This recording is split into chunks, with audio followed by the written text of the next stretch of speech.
نتزوج وبالحلال ان شاء الله. دماغي هو اللي غادي نديرو، ما يحيدهاليش الحياد، حيت انا كبرت وانا ماشي صغيره، انا في الربعينات، راجل مازال صغير ما كبرش بزاف، ما يكونش عنده 40، ما عندوش حتى 40 في عمره هاك، والزوين كيحمق بالزين، شي زين فيه خطير، هاد بيض بيض جبنه، وداك البيض ديالو ماشي داك الباسل، داك البيض الزوين، والنيف ديالو هكا من قاد زوين بزاف. المهم وشعرو كحل، ماشي زعر، شعرو كحل، ولابس سميجه بيضاء وسروال كحل. سكوتي، هو ما كيهضرش، ساكت، وحتى انا ساكته، كنقول علاش ما كيهضرش هذا الراجل، علاش ما كيهضرش، حيت بغيت غير نسمع صوتو، ما سمعتش صوتو كاع.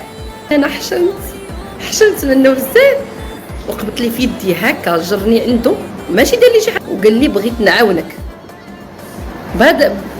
بهاد اللغه هذه، هضر معايا.